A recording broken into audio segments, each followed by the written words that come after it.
Answer ও গ্রাম প্রতিরক্ষা বাহিনীর যে ভূমিকা হবে, এটা হয়তো বিশাল এক ভূমিকা থাকবে তাদের। আমার বলতে দ্বিধা নেই, বাহিনী হিসাবে কিন্তু এটাই সবচেয়ে সর্ববৃহৎ বাহিনী। কিন্তু আমাদের এখানে প্রশিক্ষিত বাহিনী যদি আমরা ধরি, এটা সংখ্যার দিক থেকে এটাই সর্ববৃহৎ বাহিনী।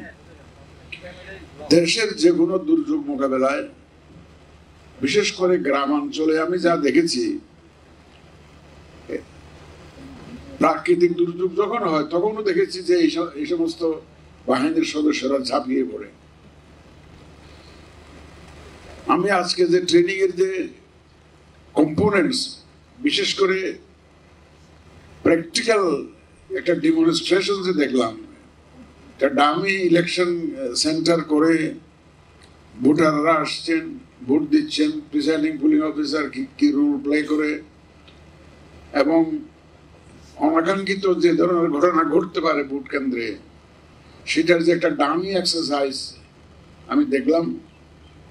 এই ধরনের প্রশিক্ষণই হওয়া উচিত।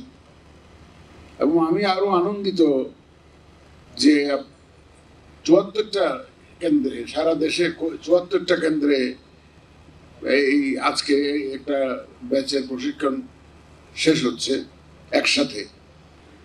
বাংলাদেশের যে ভবিষ্যতের গতিপথ নির্ধারণ হবে আগামী ইলেকশনের মাধ্যমে, এই গতিপথ নির্ধারণে এই আনসার বাহিনীর ভূমিকা বিশাল একটা ভূমিকা থাকবে।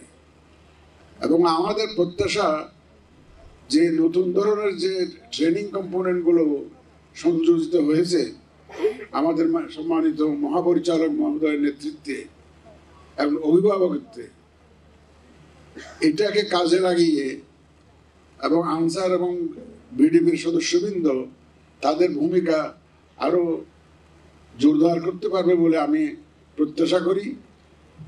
এবং বাংলাদেশের গণতান্ত্রিক বিনির্মাণে তাদের ভূমিকা আরো ইফেক্টিভ হবে বলে আমি আন্তরিকভাবে বিশ্বাস করি। এই ধরনের প্রত্যেকটা বাহিনীকে আমি অনুরোধ করব যে নির্বাচনকে সামনে রেখে, ফোকাসে রেখে তাদের ট্রেনিংটাকে সাজাবে।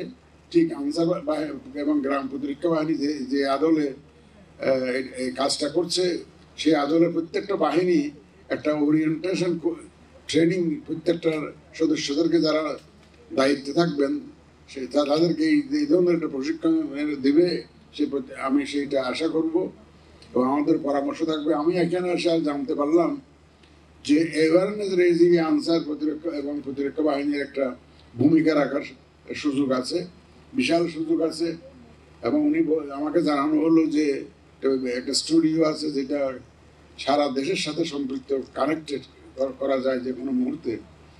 আমরা সেই সুযোগটাও কাজে লাগানোর চেষ্টা করব। আমি গিয়ে যাতে আনসার এবং গ্রাম প্রতিরক্ষা বাহিনীর সদস্যরা এই যে ভোটের যে অ্যাওয়ারনেস রেজিং ক্যাম্পেইনে যাতে ভূমিকা রাখতে পারে, সেই উদ্যোগে তাদেরকে আমরা সামিল করার চেষ্টা করব।